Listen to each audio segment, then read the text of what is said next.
ką, dar kartą sveiki visi, susireikė jau į trečią dalį mūsų seminaro Evangelijos sklaida, principai ir būdai. Galite dar įsipilti arbatos, atsinešti prie stalelio ir pradėsime maldą, po to truputėlį apžvelgsiu, ką mes praėjom ir tada prie trečios dalies ir po to jau bus praktinė dalis dar. Na tai ką, tai keliausime.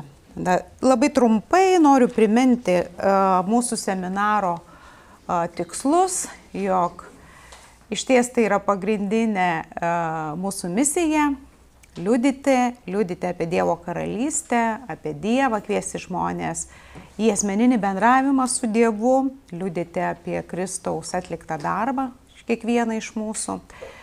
Ir tai darėme nuo pat bažnyčios užgimimo ir su ta misija ir toliau draugaujame ir bendraujame ir toliau darysime, kol gyvensime čia žemėje, nes Kristaus sekėjai yra pašaukti būti su juo ir po to jis juos siunčia.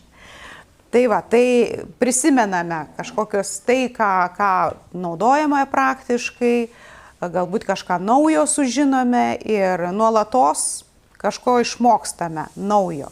Nes naujas laikas, jis padiktuoja ir naujus evangelizavimo būdus, tai irgi yra svarbu. Tai va, tai mes prieš tai dar kalbėjome apie tokias biblinės strategijas, misijos ir liudijimo ir pastebėjome, kad Senajame testamente yra įcentrinis Dievo liudijimas, kada kviečiama į šventyklą susirinkti tautas, viso pasaulio tautas, ateiti ir pagarbinti Dievą ir pažinti, kad Dievas yra. Tai toks įcentrinė strategija. Naujame testamente pamatome, kad Kristus keičia strategiją ir savo mokinius išsiunčia į kitas tautas. Ne tik pakviečia ateiti į šventyklą, bet išsiunčia į kitas tautas ir sako, padarykite mano mokiniais kitų tautų žmonės. Jėzaus tarnystėje matome tokį hibridinį strategiją ir įcentrinis. Jis pats švęsdavo Izraelio šventes, jas įprasmino, bet tuo pačiu ir į tokį išcentrinį tarnavimą turėjo mūsų viešpats. Čia vienas mūsų buvo užduotėlė po pirmo. Dabar ką mes antroji daly veikiame? Antroje dalyje mes pasižiūrėjome Evangelijos sklaidos pavyzdžius nuo Jėzaus laikų per bažnyčios istoriją. Tai va, pamatėme, kokius būdus naudojo Jėzus. Asmeninį liudijimą, pamokslavimas palyginimais, misija, kaimai ir miestai, liudijo savo gyvenimu ir liudijo su galia, su ženklais ir stebuklais. Po to matome apaštalų bažnyčią, ankstyvoji bažnyčia ir jos pavyzdys nuo 1 iki 4 amžiaus ir matome, kad pirmoji bažnyčia jį perima viską, kas iš Jėzaus pavyzdį, apaštalai išmoksta iš Jėzaus liudijimo, bet dar ir pasipildo naujais aspektais, kad pavyzdžiui, persekiojimai paskleidžia, kai prasideda krikščionių persekiojimai, krikščionybė pradeda sklisti po visą Romos imperiją į kitas tautas persekiojimo būdu. Po to keliavome į bažnyčios viduramžius ir matome, kad viduramžiais bažnyčios dar pasipildo įvairiais būdais. 1000 metų viduramžių bažnyčiai, nuo 5 amžiaus iki 15 yra viduramžiai ir yra, toksai sudėtingas dvasinio gyvenimo, sakyčiau, kristalas ir įvairiausios liudijimo priemonės. Ir atsiranda tokios kaip ir piligriminės kelionės, misterijos, ko, sakykime, neturėjo ankstyvoji, liturginės šventės, menas, architektūra, irgi tai buvo būdai ir tam tikros išraiškos kalbėti apie Dievą, perteikti istorijos šventojo rašto ir kviesti žmonės pažinti. Na ir labai nesikartosiu, tiesiog taip aptariam tuos būdus. Paklausysite, kas nebuvote, tai pažinsite iš arčiau, pamatysite. Po to reformacijos laikotarpis 16-17 amžius, aktyvios tokios reformacijos, porą šimtų metų ir matome lūžį su spauda ateinantį, ar ne? Kai kurie išlieka, ieškojame, kokie pasikartojimai yra, kas kartojasi su kitais bažnyčios amžiais, būtinai kažkas atsikartoja ir kažkokie tai dalykai atsinaujina, nes niekas nestovi vietoje.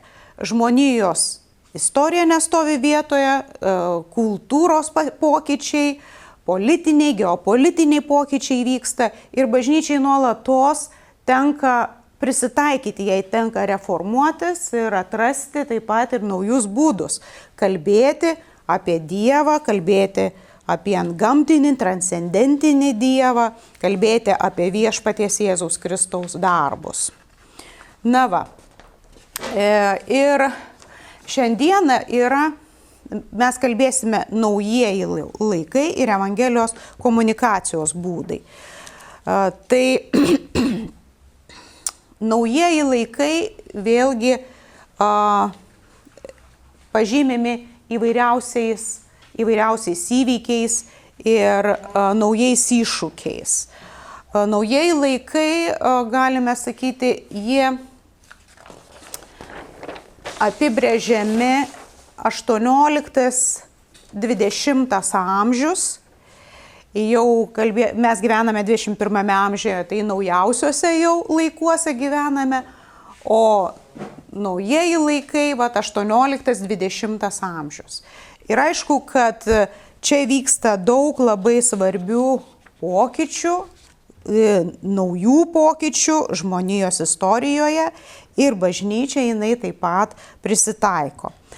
Kas atsiveria, kokios atsiveria galimybės? Pirmiausia, kad reformacija jį duoda pradžią tikėjimo laisviai plisti. Tokiu būdu susiformuoja ne tik tais pirma, antra reformacijos bangos, ne tik liuteronų bažnyčioje gimsta, ne tik reformatai, bet atsiranda ir trečioji reformacijos banga, kurie dar šitas momentas, kuriuo mes nebuvom prie reformacijos pažymėję, tai yra prabudimai, dar nauji prabudimai. Tai menonitai, kvakeriai ir arijonai. Menonitai, jie yra taip pat dar žinomi kaip anabaptistai. 16 amžiaus pradžioje pavadinimas menonitai kyla nuo Meno Simonso ir jis yra kaip anabaptistų tėvas.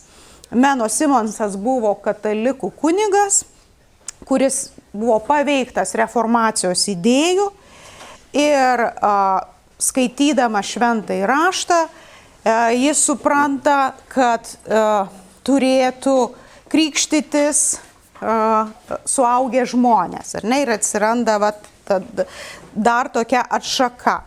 Ji paplinta visur Europoje, baptistai plinta visoje Europoje nuo 1536 metų, kai minimas Meno atsivertimas, ir paplinta visur Europoje, Vokietijoje ypatingai, Niderlanduose ypatingai. Kvakeriai tai daugiau toks dvasinis judėjimas Anglijoje, ir kuris vėlgi per asmenį ateina Džoną Foksą, jauną žmogų, kuris ieško dvasinės prasmės, nusivilia anglikonų tradicinę bažnyčią ir ieško dvasinės prasmės. Ir patiria Dievą tiesiog antgamtiškai, ir iš jo prasideda dar kvakerių prabudimas.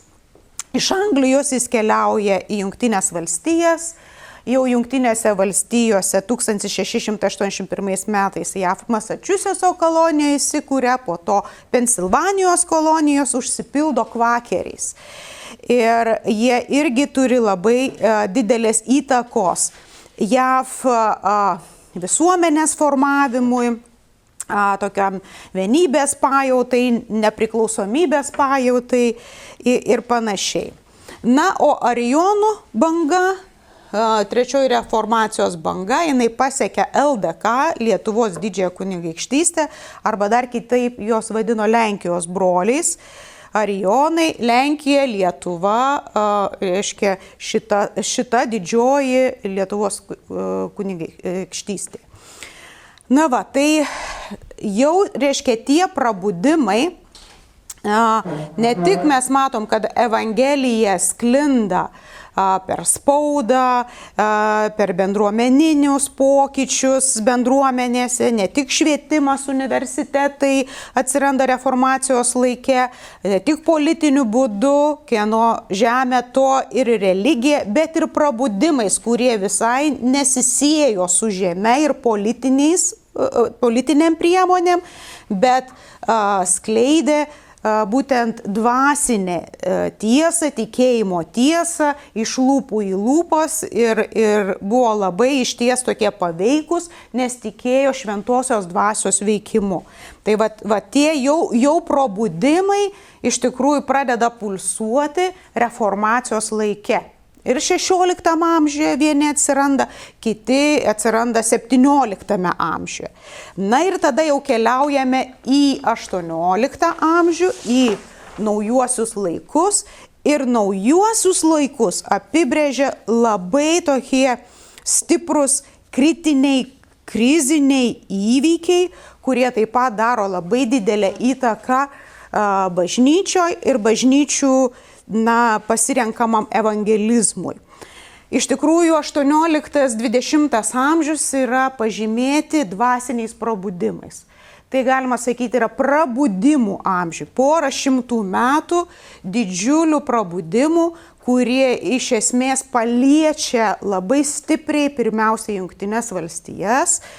Ir, reiškia, toje žemėje, kas vyksta, labai įdomu, kad probudimai dažnai eina koja kojan, galima sakyti, su tam tikrais ar politiniais labai stipriais pokyčiais, tokiais revoliuciniais dalykais. Nes tai yra laikotarpis, 18 amžius yra pažymėtas didžiuliomis revoliucijomis. Tai pirmiausiai Jungtinėse valstijose, po to Prancūzija ir mes pažiūrėsime, kokius tai paveikia reiškinius ir kaip tuose reiškiniuose funkcionuoja bažnyčia ir kas joje keičiasi. Bažnyčia, jinai negali likti sustabarėjusi, jinai negali likti neaktuali. Ji išties aktualiai atsiliepia į tuos įvykius, kurie vyksta. Ir tada visada iškyla tas pirminis klausimas, o tai kas yra pirmas? Reiškia, ar višta, ar kiaušinis? Kas yra pirma? Ar tai tie politiniai įvykiai, kurie jau keičia visą visuomenę? Ar tie dvasiniai prabudimai, kurie prasideda, jie pradeda keisti visuomenę ir tada eina irgi tie politiniai sprendimai? Ar vis tik tais tiesa gali būti kažkur per vidurį, gali būti ir taip, nes be jokios abejonės iš Anglijos vykstantis krikščionis tame laikotarpį į JAV daugelis kas traukėsi, tokie kaip kvakeriai pasitraukė ir po to Džono Veslio iš Anglijos vykimas į JAV neša daug tokių naujų Dievo tiesų ir atneša ir pokytį į pačią visuomenę. Taigi, pirmiausiai, kur tie išsiplečia prabudimai, tai yra JAV. Ir jie ateina iš Anglijos. Bet vėlgi vyksta, tie prabudimai vyksta Amerikos revoliucijos kontekste. Amerikos revoliucija, galime įsivaizduoti, vyksta 8 metus, tai yra kova už nepriklausomybę. JAV pradeda kovoti už nepriklausomybę su Anglija 1775, 1783, 8 metai labai aktyvus, 13 JAV valstijų trokšta atsiskirti nuo Didžiosios Britanijos ir prasideda ta kova. To išdavoje gimsta nepriklausomybės deklaracija, po to konstitucija, kurioje yra įtvirtinama religinė laisvė, o tos religinės laisvės skelbėjai ir skleidėjai iš tikrųjų ir buvo būtent probudimo konteksto. 2 didieji JAV probudimai. Pirmasis probudimas ir antrasis didysis probudimas vadinamas. Taigi pirmajam probudime 173. Ar negalima pasakyti, va čia pasirašyti 1739 metai. Netgi matom, probudimo pradžia net anksčiau negu JAV revoliucija vyksta. Tai reiškia, kad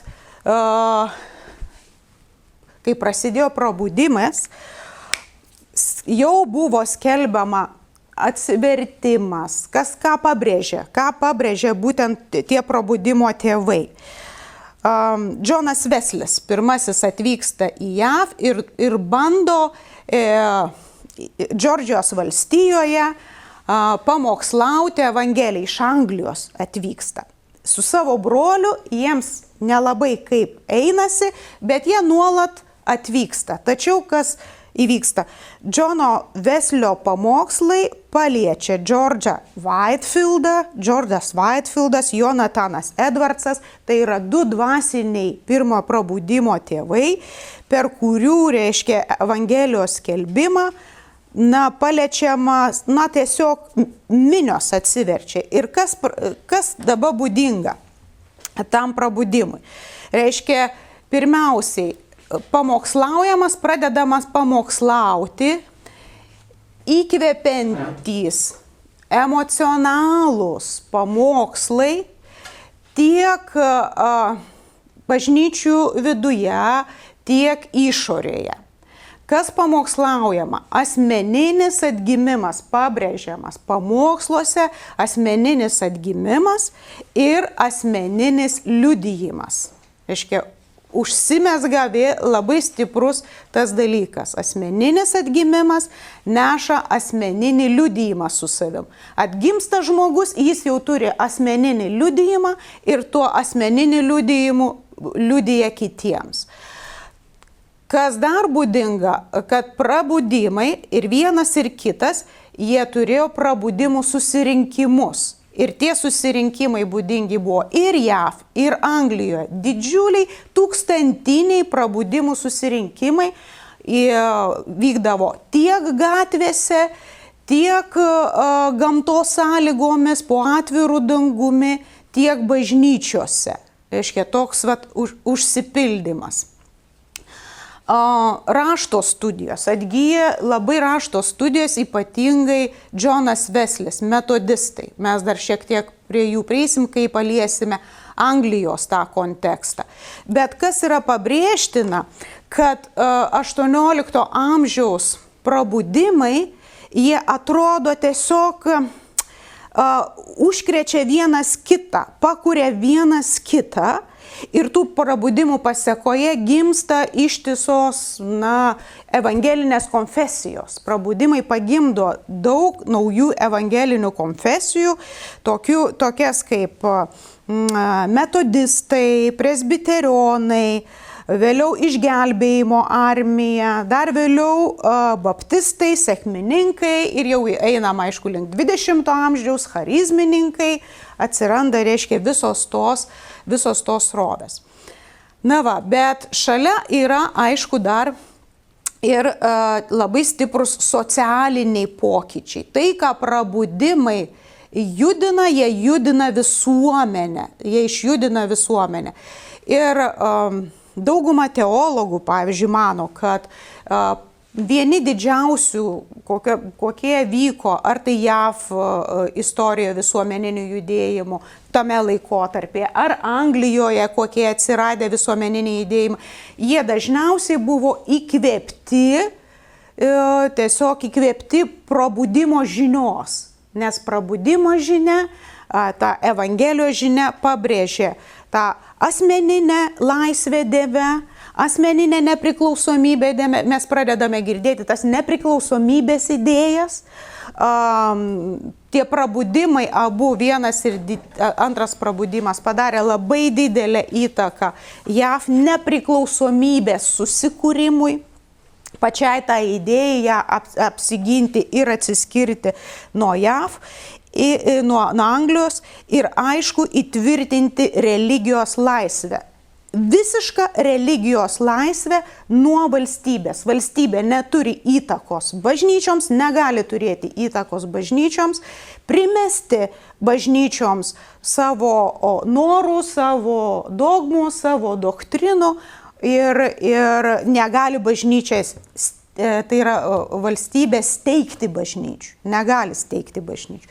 Tokia nuostata tiesiog įdedama tiek į tą nepriklausomybės deklaraciją, tiek į JAV konstituciją iki šių dienų jinai yra įtvirtinta, yra pamatinė religijos laisvė. Ir todėl pačią didžiausią įvairovę, kokią tik gali turėti krikščioniška įvairovė šiandien pasaulyje, tebe turi Jungtinės valstijos. Ir, gal sakyčiau, antra pagal tokią įvairovę būtų Anglija. Bet jos turi ir tą stiprią prabudimų istoriją. Jos turi stiprią prabudimų istoriją. Antrasis prabudimas, antram prabudimui turėjo įtakos Jonathanas Edwardsas, išauginęs ne vieną pamokslininkų, tokį pulką ir vienas toksai garsiausių antrojo prabudimo atstovų ir tokių tėvų, vadinamas Čarlzas Finėjus. Taigi tos vardus mes esame girdėję, labai trumpai aš juos tik tais paminiu. Pavyzdžiui, Čarlzas Finėjas vertinamas kaip Amerikos evangelizacijos tėvas. Iškia, vėlgi tie didieji evangelizavimo susirinkimai arba modernusis prabudimo tėvas, modernusis naujų laikų prabudimo tėvai. Na ir jo tie prabudimo susirinkimai buvo vadinami labai efektyviais, nes jis pradeda pabrėžti laisvą valią pasirinkimo, kad žmogus pasirenka laisva valia atsiliepti į Dievo šaukimą. Jeigu Whitefieldas iš pirmos bangos, jis pabrėžė Dievo numatymą ir predestinaciją ir taip atsiranda presbiterionų judėjimas, tai antram prabudime jau Čarlzas Finėjus labai tą asmeninę atsakomybę pabrėžė. Ir tokios net yra toks posakis, kai jis pamokslaudavo, jis sakydavo, kad kaip tu gali sėdėti toj degančioj kėdėj, nieko neveikdamas, nieko nedarydamas dėl Dievo, neatsiliepdamas, toks, reiškia, kaip degančios kėdės fenomenas, jam pamokslaujant, buvo pabrėžiamas. Na, kaip lyg Dievas kviestų atsiliepti ir veikti dėl viešpaties. Na, tai tas laisvos valios pabrėžimo momentas pamoksle, kad žmogus laisva valia atsiliepia į Dievą, pagimdo aktyvų tarnavimą. Gimsta tokios kongregacinės bažnyčios, kur bendruomenės labai aktyviai pradeda tarnauti.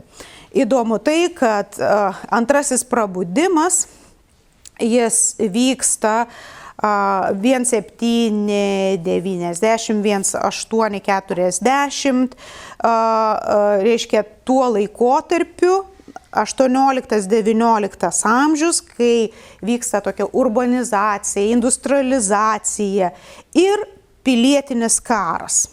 Pilietinis karas tarp pietų ir šiaurės. Iškia tos sudėtingos, labai sudėtingos sąlygos, bet antrasis prabudimas pagimdo daug pamokslininkų, kurie dalyvauja ir netgi tame kare, ten tiems kariams tarnauja.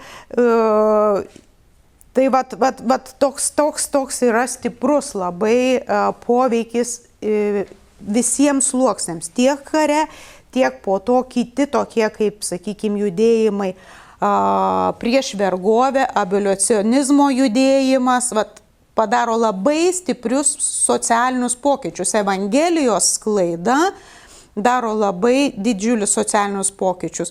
Už lyčių lygybę, vergovės panaikinimas, moterų teisių iškelimas. Būtent tai yra antrojo prabudimo, didžiojo prabudimo kaip pasiekmes visai visuomeniai. Antrajame prabudime iškyla labai daug moterų pamokslininkių, rašytojų, filosofių, teologių ir panašiai. Viena iš garsiausių Harriet Beecher Stowe, dėdės Tomo Trobelio rašytoja, kuri būtent buvo paliesta antrojo prabudimo, atgimusi rašytoja ir tas tos tiek vergovės panaikinimo idėjos, tiek tikėjimo idėjos atsispindi šitoje jos knygoje.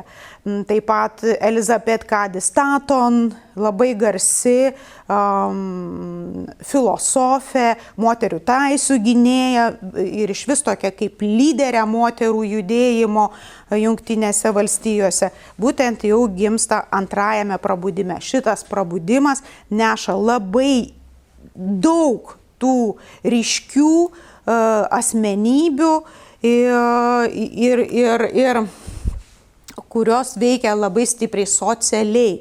Ir tas socialinių klausimų sprendimas eina lygiagrečiai su tikėjimu. Iškia, socialumas ir teologija. Sprendžiami teologiniai klausimai ir sprendžiami socialiniai klausimai. Tai tas labai, labai stipru. Lygiagrečiai, žinoma, steigėsi krikščioniški universitetai, švietimas Jungtinėse valstijose iki šiandien patėjus šitiems pamatams, krikščioniško to švietimo pamatams. Aišku, jie stipriai jau judiname Jungtinėse valstijose, bet iki šiol šitie universitetai yra patys garsiausi, pirmose besilaikantis, tose pirmose vietose,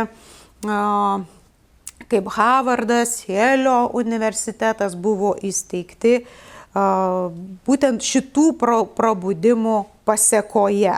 Ir pabrėžiamas tas, kad išsilavinimu taip pat skleidžiamos yra Dievo tiesos, Dievo nešama gerovė, Dievo pokyčiai nešami į visuomenę per švietimą. Dvasiniai, aišku, prabudimai, vėliau dar matysime, jie misijas atneša, tas tarptautinės, labai tokį stiprų didelį postūmį į visas tautas judėti. Anglijoje, ar ne? Anglijoje tuo metu lygiagrečiai, aišku, darbuojasi Wesleys. Ir Johnas Wesley's, jis studijavo Oksfordo universitete ir baigė būtent teologiją. Ir kurį laiką tarnavo anglikonų kunigu. Bet išties turėdamas tą gilesnį troškimą, nei, sakykime, tradiciškai patarnauti, jis pradeda pats nagrinėti tiek šventąjį raštą, tiek Oksfordo universitete subūrė studentų grupę ir pradeda studijuoti šventąjį raštą. Ir čia juos ir pradeda vadinti metodistais, nes jie metodiškai studijuoja šventąjį raštą. Tai dar prabudimų bruožas, kuris po to pereina per visas tiesiog tas sroves, evangelinės sroves, labai stipriai tas švento rašto studijos grupelėse. Bet metodistai, jie buvo tą visą metodą savo išvystę, metodiškai tai labai darė ir todėl ir prikibo jiems tas pavadinimas metodistai.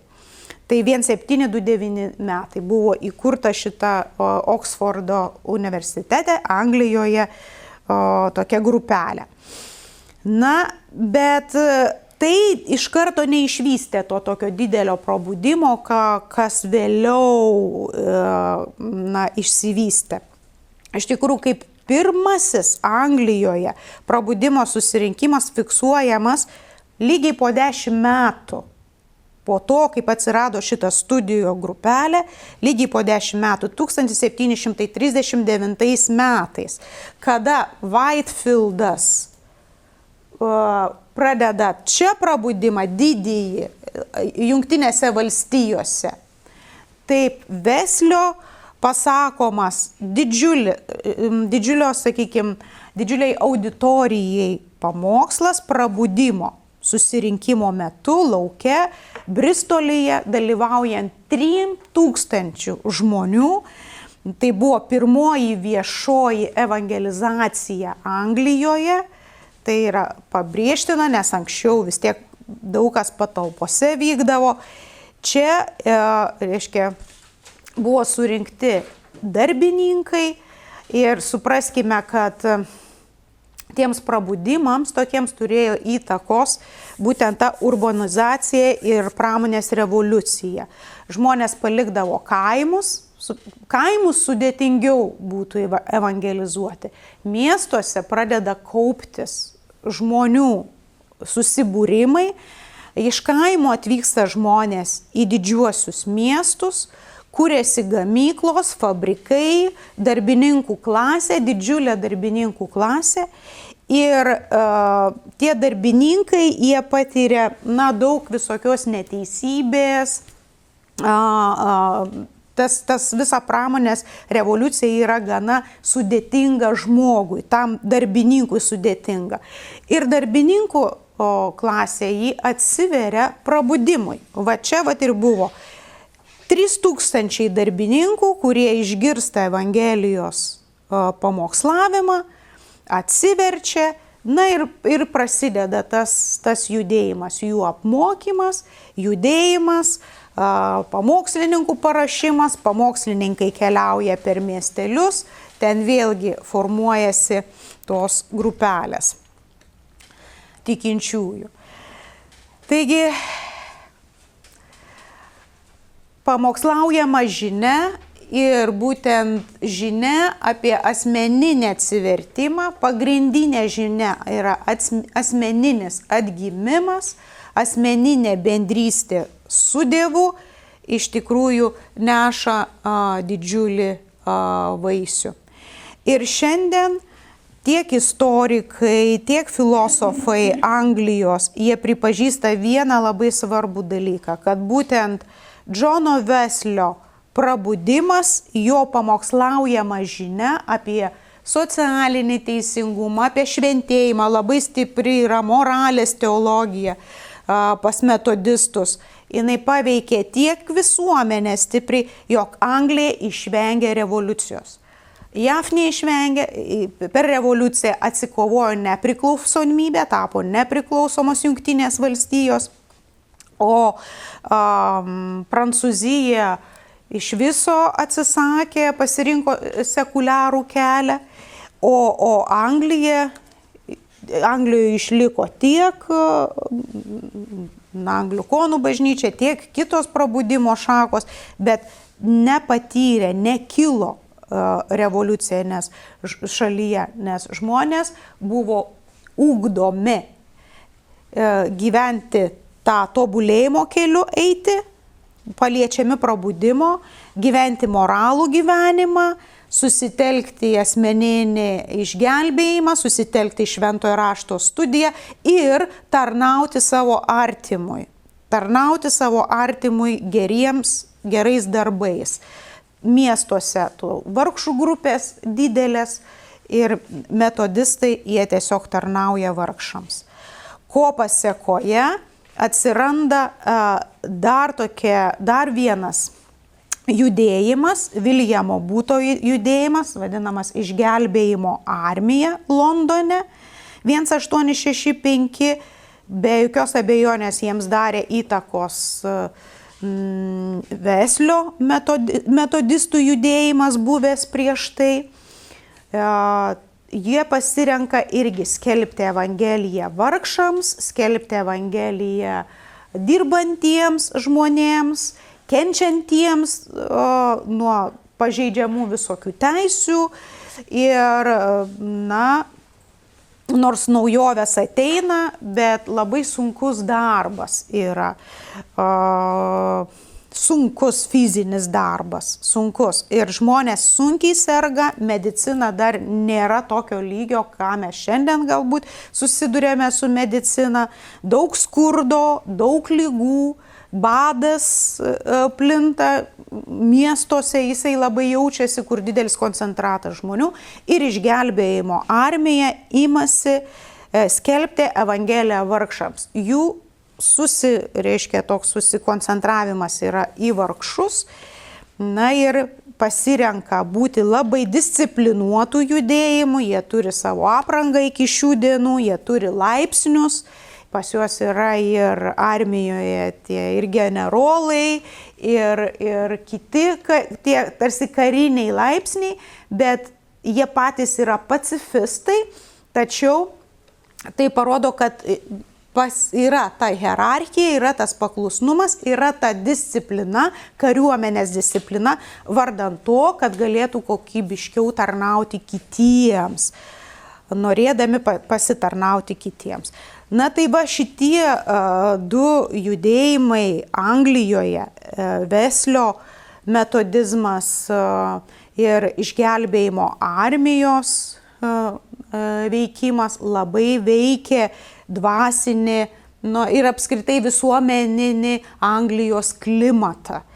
Ką galėjo padarė iš tikrųjų geriausio, tie prabudimai.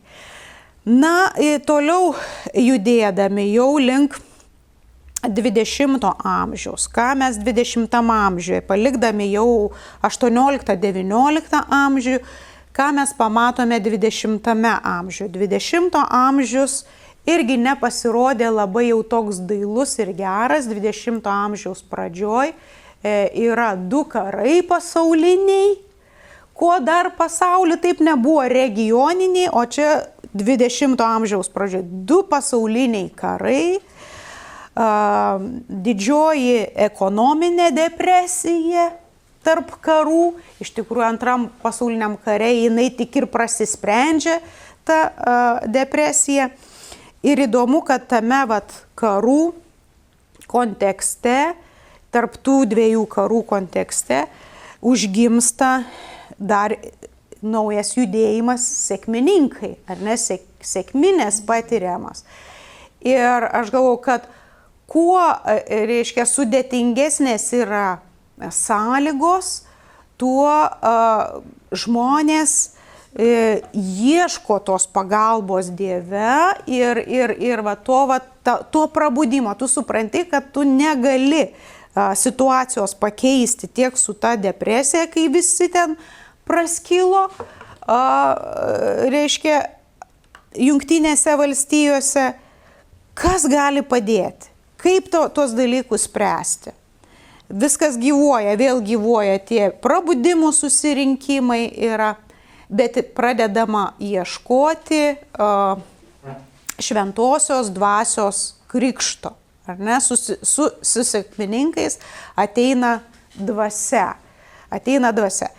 Tai sunkiam kontekste, tamsiam kontekste ateina dvasia. Dvasia neša su savim tokį optimistinį, viltingą žvilgsnį tiek į ateitį, tiek į dabartį. Ir tai yra puikios sąlygos, tam sekmininkų judėjimui išaugti. Tas charizminis judėjimas, charizminis judėjimas pasirodo po antrojo pasaulinio karo. Ir vėl tai yra kaip atliepas į tai, ką dar išgyvena tiek Amerika, tiek Europa po šitų karų. Ir tos vidinės žaizdos, ir nusivylimai prieš tai buvusiais, tais evangeliniais judėjimais, kurie sustingo ir įlindo, reiškia, į savo tos doktrininius dalykus, ieškojo tos tokios atgaivos ir pajudėjo po Antro pasaulinio karo, įvyksta, reiškia, toks pajudėjimas. Iš vienos pusės yra dvasinis pajudėjimas, krikščionis, charizminiai judėjimai eina, iš kitos pusės eina tie pacifistiniai, hipių judėjimai, reiškia, tos priešingos tos srovės. Bet dėl to, kad yra nusiviliama šita visa tuo patirtų karu, tais sunkumais. Bet dvasia yra ta, kuri pakelia. Na va. Bet tarp tų karų, aišku, tos vystosi technologijos, kaip sako, karas jis ir atranda tas technologijas. Labai išsivysto radijas, ar ne? Atsiranda po to televizija, per karus ten tos vaizdinės, tos technologijos pradeda ryškėti. Tai visi po to prabudimai, tiek charizmininkai, tiek po tų didžiųjų prabudimų susiformavusios bažnyčios, tiek sekmininkai labai naudoja tos naujuosius atradimus. Eina ir spauda, aišku, eina ir radijas, per radiją eina ištisos visokios laidos, evangelizavimo laidos ir kai tik atsiranda televizija, per televiziją atsiranda po to toks jau fenomenas kaip televizijos evangelistai, kurie taip pat ten ir susirenka ir tas jau lėšas rėmimo, visos technologijos naudojamos. Tai kas būdinga tam naujųjų, reiškia, evangelinių judėjimų, evangelinių bažnyčių laikotarpiui. Štai, daug dalykų. Ir dauguma taip pat misijos kitose tautose mato save labai svarbiai. Moravijos broliai nuo pat pradžios, grafas Zinzendorfas, kuris savo teritorijoje priglaudžia persekiojamus krikščionius, kurie pradeda meldėsi ten 100-metę maldą nenutrūkstamai už Evangelijos sklaidą visame pasaulyje. Tai jų labai didelis toks įvairias tautas, kad Evangelija, bet ir visos kitos. Ir iš anabaptistų baptistai atsiradę iš menonitų, ir sekmininkų judėjimai, ir presbiterionai visi koncentruojasi į tautas, kad pasiektų visas tautas, kad Evangelija pasklistų ir Kristus sugrįžtų. Čia paruošimas kelias antrajam Kristaus sugrįžimui. Tai būtent evangelinių bažnyčių šita teologija, kad misija turi pasiekti iki pasaulio pakraščių, Kristaus Evangelija nuskambėti ir Kristus sugrįž. Antrasis Kristaus sugrįžimas įvyks, kai visas pasaulis išgirs apie Jėzaus Kristaus žinią.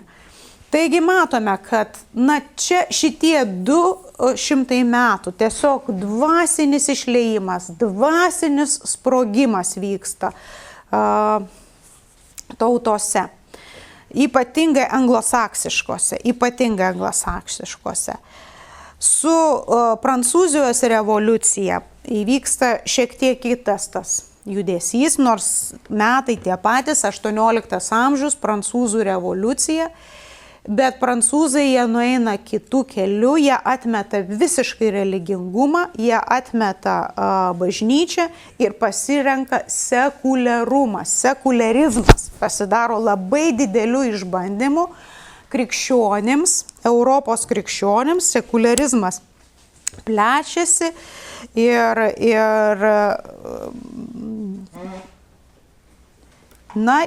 tiesiog tas atskyrimas tik, kad pasitarnauja vėlgi tam atskyrimui tarp religijos ir valstybės, bažnyčios ir valstybės. Valstybė nesikiša į bažnyčios klausimus, bet valstybė pradeda labiau gošti tikėjimo klausimus, juos, pažeminti tos tikėjimo klausimus.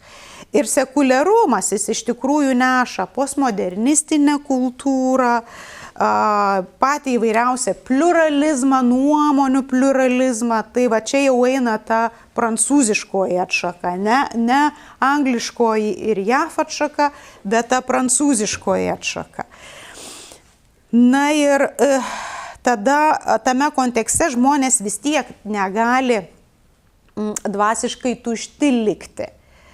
Kai pažeminamas yra tikėjimas, pakeliamas mokslas, materialus gyvenimas iškeliamas yra, bet dvasinis troškimas vis tiek žmonėse išlieka, tada skatinamas tas pluralizmas, daug nuomonių ir tada daug įvairiausių dvasinių judėjimų. Ir ta tendencija būtent Europoje, jį pradeda ryškėti, kad tas ir dvasingumas tada įvairus. Nebūtinai tas krikščioniškas dvasingumas, bet pats žmogus pradeda modeliuoti tą savo dvasingumą, o krikščionis taip spausti į pakraštį. Ir tas spaudimas, ką jis pagimdo, kada krikščionys yra spaudžiami į pakraštį, tada atsiranda ekumenizmo idėja, kad krikščionys tarpusavį turi bendrauti ir kad bendraudami ir mylėdami vienas kitą, jie parodo Kristaus meilę, jie įrodo Kristų kitiems, kad krikščionybė yra veiksni, kad krikščionybė yra gyva ir panašiai. Tai va, ekumenizmas irgi kaip toks liudijimo būdas paliudyti apie Kristų mūsų visuomenėje. Ir čia yra irgi toks kaip, į tą situaciją, į tą sekuliarumo situaciją. Nebėra įsigalinčios vienos vienintelės bažnyčios, žmonės patys dvasingumą savo susidėlioja, jeigu kam reikia, tu turi savo dvasingumą, aš turiu savo dvasingumą ir tada, ką bažnyčios supranta, palauk, reikia iš tikrųjų nukalbėtis, reikia atrasti, kuo mes esam panašus, reikia sugrįžti prie krikščioniškųjų pamatų, pagrindų ir panašiai. Tai ir mes atsidūrėme panašiai šitam lauke, dabar būdami Europoje, mes vis tik kultūra jinai stipriai veikiama sekuliarumo ir esame ant slenksčio. Mes nežinome, kaip dabartinė situacija jį veiks Europą ir kaip judės visam šitam kontekste bažnyčia. Bažnyčia, jinai niekada neišnyksta, jinai visada yra ir bus iki Kristaus atėjimo ir jai visada aktualu ieškoti to būdo, kaip toje visuomenėje, kurioje mes esame, mums dalintis tikėjimo Dievu. O tai darome per komunikaciją, ne? Komunikacija ir evangelizmas. Žodžiu, komunikacija. Kas yra komunikacija? Komunikacija yra bendravimo būdas. Žmogus pasidalina, kaip jis jaučiasi, ką jis mąsto, kuo jis tiki per komunikaciją. Per komunikaciją. Ir per visą žmonijos istoriją manoma, kad buvo 6 arba 5 komunikacinės revoliucijos. Tai yra vienas keičia kitą, vienas atrodo keičia, bet ir prasiplečia. Viskas prasideda nuo žodžių, nuo kalbos.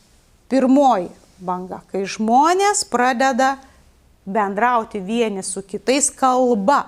Ir kalba pasakyti tikėjimą, evangelizmas ir kalba. Pradžioje buvo žodis ir tas žodis buvo pas Dievą ir žodis buvo Dievas. Žodis. Žodinis liudijimas, žodinis pamokslavimas. Jėzus žodžiu pamokslauja. Dievas irgi pradžioje viską sukūrė žodžiu. Dievas kalbėjo, nerašė, bet kalbėjo ir viskas atsirado. Dievas tarė, tai atsiranda šviesa ir atsirado. Taigi pats pirmasis tas komunikavimas yra kalbos komunikavimas. Kalba perteikiame tikėjimą. Na, aišku, iki tos kalbos revoliucijos kažkokie bežodžiai, kažkokie garsai, kažkokie piešiniai, kažkas vis tiek to komunikacija kažkokia buvo primityvi. Bet jau kalba, jinai, revoliucija, todėl ir sako revoliucija, iš karto prasiplečia. Ir įdomu, kad kiekvieną kartą, kai įsijungia dar kažkas, tas persijungimas būna labai sunkiai priimamas, gana kritiškai, net žiūrint kaip į kokį demonizuojamas tas dalykas. Aš pati neseniai sužinojau, kad pavyzdžiui, čia šitoj vietoj, aišku, Jėzus nepamokslauja, jis nerašo, jis tik pamokslauja žodį. 3 metus vaikščiojo, mokė ir pamokslavo, darė stebuklus, ar ne Jėzus. Tai jo buvo sklaida. Jėzus taip skleidžia. Ir aišku, meilės darbais, gyvenimu, visų kuo praturtina tą žodį, bet komunikacija pagrindinė Jėzaus buvo žodis. Žodžiu taip pat mąstė Sokratas. Filosofas Sokratas, graikų filosofas, kuris neparašė nei vieno kūrinio, apie jį rašė Platonas, jo mokinys. Jo mokinys jau rašė, bet Sokratas neparašė nei vieno kūrinio. Ir jis kritikavo rašomą filosofiją, sakydamas, kad minties negalima užrašyti. Niekaip, jeigu tu ją užrašysi, tu nukirpsi minčiai sparnus. Mintis turi būti kalbama, mintis turi būti skelbiama, mintis auga, kada jinai kalbama, yra kada komunikuojama. Jeigu jinai užrašoma, jinai surakinama ir lieka tokia, kokia yra užrašyta. Tai tas požiūris, kad kai ateina kažkas naujo, kito, ar tai veikia, ar tai neveikia, tai taikyti ar netaikyti ir panašiai. Iškyla ta dilema. Bet mes matome, apaštalai, jie pradeda rašyti. Jie supranta, kad žinia, tam, kad tu nueitum pėstute ir pasakytum iš vieno miesto į kitą, iš tautos į tautą, po visą Romos imperiją perneštum tą žinią, ne visada tu gali būti 2 vietose vienu metu. Tada prasideda rašytinis žodis, užrašoma. Paulius rašo laiškus tikintiesiems. Ir tie laiškai, užrašyti laiškai, ačiū Dievui, pasiekė mus, mes sakom. Užrašomos evangelijos. Matas mąsto apie savo skaitytojus, kad tai daugiau gali pasiekti. Lukas Teofiliui rašo Evangeliją Luko ir ją būtinai nusiunčia tam Teofiliui, kad sužinotų apie Kristaus gyvenimą, darbus ir panašiai. Užrašytas žodis, komunikacijos būdas, labai stiprus, praplečia galimybę. Čia vienoje vietoje žmogus tuo metu kalba ir viskas. Ir tie, kas girdi, jie susiliečia su žodžiu, Dievas paliečia girdinčius. Bet kaip su tais, kurie yra toliau? Ar juos pasieks tik tais tas kalbantis? Ne, reiškia, atsirandęs rašytinis žodis keliauja toliau.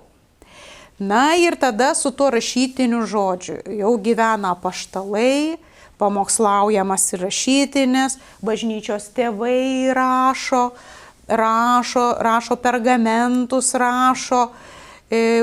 Paulius irgi pergamentus skaito, sako, atvežkit man į kalėjimą pergamentus.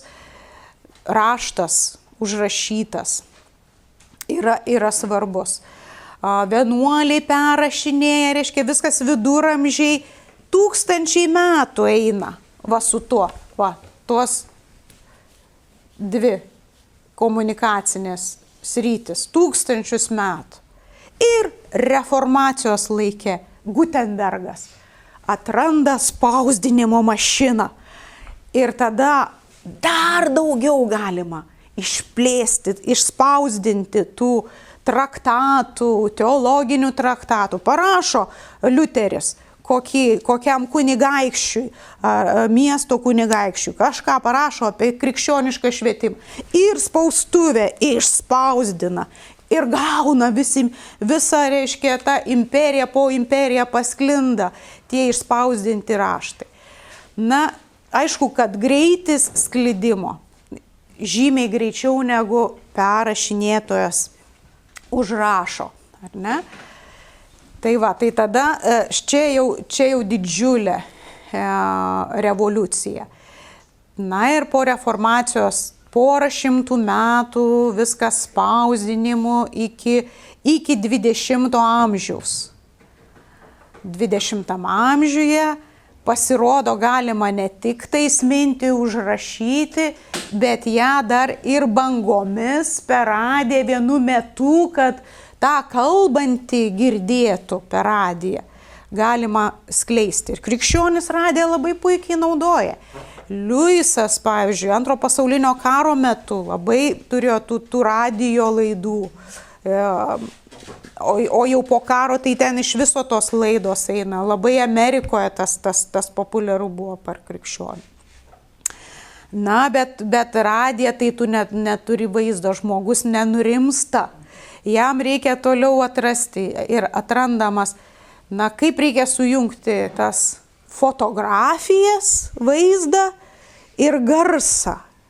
Vaizdas turi judėti, reiškia, ten tie atsiranda net tie pirmieji filmai, bet kaip jį transliuoti, televizija atsiranda ir tas vaizdas perduodamas, ir žodis, ir vaizdas, na ir tu jausti jau matydamas gali.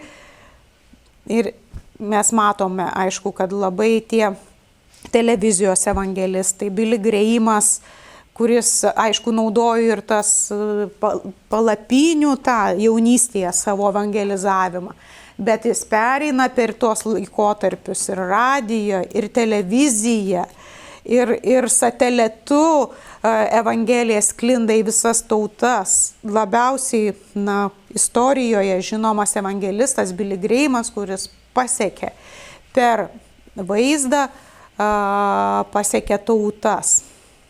Na, ir mes artėjame prie 20 amžiaus pabaigos ir atsiranda internetas. Ir kas čia dabar? Internetas. O internetas, tai viskas. Socialiniai tinklai, YouTube platforma, ar ne?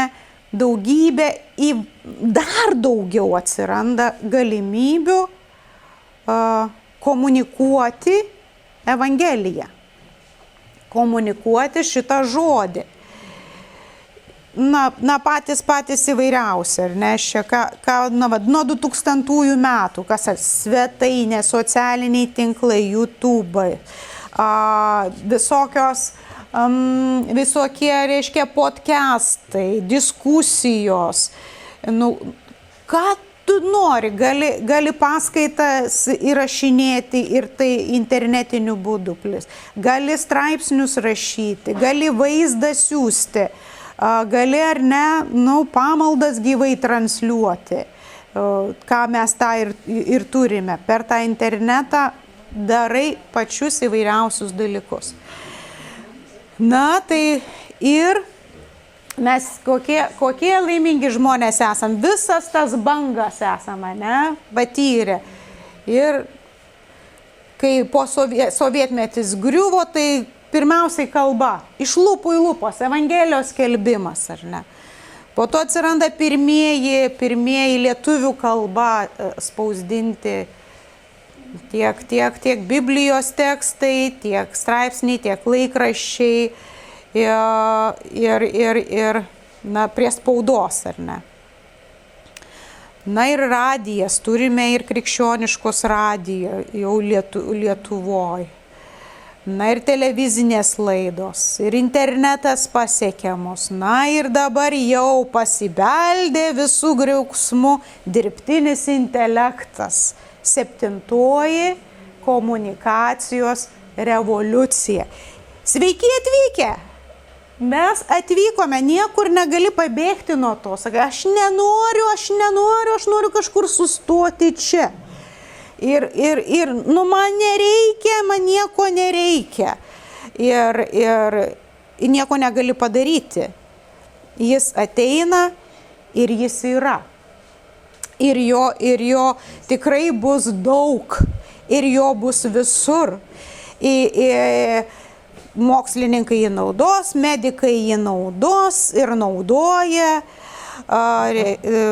karo pramonė jį naudoja, menininkai jį naudoja, pedagogai, švietimas naudoja ir naudos ir kuo toliau, tuo daugiau, nes tai yra tas didžiuliai resursai, visko tūkstantmečių, ką žmonės sukūrė, surašė, ieškojo, sudėta ir tu iš to resurso gali pasemti. Ir mes čia atsiduriam ir mes jau į jį žiūrim ir sakom, kas dabar, kaip dabar su juo.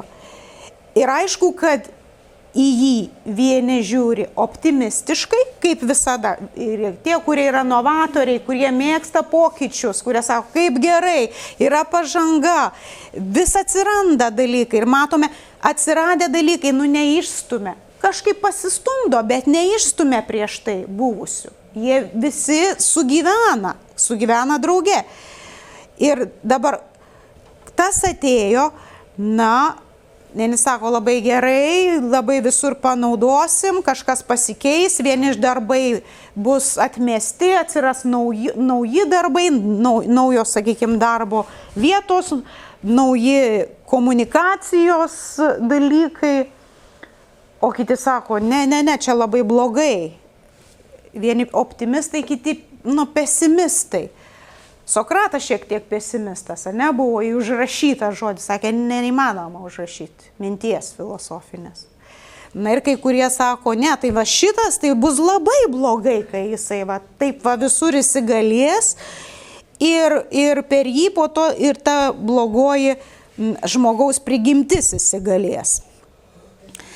Na, tada bet krikščionims, aš manau, mums svarbu matyti, turėti tą kritinį žvilgsnį iš vienos pusės, bet kaip visais laikais krikščionybė įrodė, mes istorijoje matėm, kad visi judėjimai savo laike, kurie nebuvo sustingę prieš tai buvusiam laike, jie naudojo tai, kas tuo metu atsirasdavo. Tas komunikacinės priemonės. Tai ir dirbtinio intelekto, sakyčiau, mums irgi nereikėtų bijoti, bet geriems dalykams panaudoti tos resursus. Viską, ką galima būtų iš jo sužinoti. Žinoma, dar jį svarbu dar tikrinti, tai nėra, kad tu ten 100% gali tą priimti. Ir sakyti, 100% ta informacija yra ten švari ir tvarkinga, dar ne visai, bet ten greitai tas vystymasis vyksta. Tai šiandien klausimas, kaip dirbtinį intelektą galima panaudoti evangelizavime. Ne vieną straipsnį man teko paskaityti, kad krikščionis įdeda didelės jėgas, ypatingai JAV. Jie ten visada žingsnį į priekį eina. Jungtinėse valstijose jie sako, mes į dirbtinį intelektą visą, reiškia, kas yra Evangelija, visą tą krikščionišką mintį įdėti norim. Nes žmogus, užduokim klausimą, ar žmogus gali šiandien įtikėti per dirbtinį intelektą, jeigu jo paklaustų? O kas yra Dievas? Vat štai mano tėvai tikėjo krikščioniškų dievu. Aš abejoju, pavyzdžiui, krikščioniškų dievų. Kaip tu manai? Na, kas yra tas krikščioniškas tikėjimas? Na ir tas, turėdamas informaciją, jis pristato, jis kalba. Kas yra krikščioniškas tikėjimas? Ir žmogus likęs tiesiog būna vienumoje, jis kalbasi, na, vat, ir su to kažką gauna informaciją. Tai yra tos informacijos gavimas. Pavojus, aišku, jeigu į jį kaip į orakulą jau pradeda, na, vietoj Dievo, vietoj maldos, tu su juo, reiškia, sprendi dalykus, visus. Bet maldos nepakeisi. Pakalbėjimas su dirbtiniu intelektu maldos nepakeis. Nes ar dirbtinis intelektas gali pagydyti artimą kenčiantį? Jau iškyla tie klausimai. Ar jis gali atversti vaikus? Ar ne, ten, ir taip toliau, ir taip toliau. Tų klausimų labai daug iškyla tų tokių amžinybės klausimų. Vat. Bet kaip pagalbinė priemonė, taip kaip naudoji, kaip šiandien neįsivaizduoji be to internetu ateinančio informacijos srauto ir pažinimo, be televizijos, neįsivaizduoji, be knygos gyvenimą, iš knygos sužinai apie išgelbėjimą, apie Dievo malonę, apie bet ką, apie Dievo teologiją. Gali iš knygos sužinoti, gali ir iš čia sužinoti. Iš įvairiausių tų tokių, sakykime, šaltinių. Va. Tai mano šiandien pasiūlymas yra truputėlį paeksperimentuoti. Aidas turi biškį nusipirkęs dirbtinio intelekto versiją. Mokamą versiją. Ne mokama, bet mokama. Va, ir pabandykim jį šiandien iškvošti. Tiesiog klausimus. Pagalvokim klausimus, kokie būtų įdomus. Užduosim vieną klausimą. Užduosim kitą klausimą. Ir pažiūrėsim, tiesiog paeksperimentuosim ir pamatysim, kuo tikrai galima pasinaudoti ir tokiu būdu pagerinti savo tarnystės kokybę, tą panaudojant. O kur sakai, ne. Čia tai tikrai ne, nes yra kritinis mąstymas, yra pažinimas, yra švento rašto pažinimas, yra Dievo kelių pažinimas, ar ne, ir tu supranti, kad kažkur, tai jau čia tikrai nesąmonė, kokią pasako aš. Va. Norim padaryti tokį eksperimentą. Gerai. Tai gerai, tai tada.